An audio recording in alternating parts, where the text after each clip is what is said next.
Compleanno amaro per Giancarlo Galan, che compie 58 anni da detenuto nel centro clinico del carcere milanese di Opera, dove si trova dallo scorso 22 luglio. Travolto dall'inchiesta sul Mose, l'ex governatore del Veneto attende le decisioni della Cassazione. Qui è ricorsa la sua difesa, che tuona contro lo strumento della carcerazione preventiva. L'istituto della carcerazione preventiva è una sorta di aberrazione.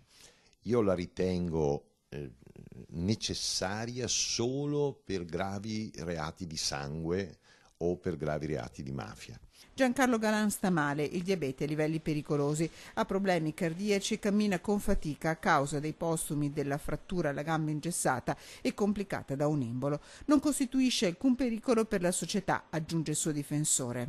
Non c'è nessun pericolo di reiterazione del reato, non si vede perché, stando a casa piuttosto che in carcere e in attesa che un giudizio venga espresso da un tribunale della Repubblica, l'onorevole Galan debba rimanere in carcere. È una vera forma di tortura.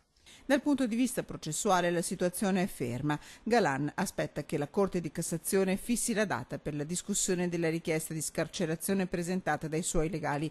Intanto in carcere per lui un triste compleanno. Festeggerà con la moglie che andrà a trovarlo oggi, anche se ovviamente è un compleanno che non penso ricorderà con particolare gioia.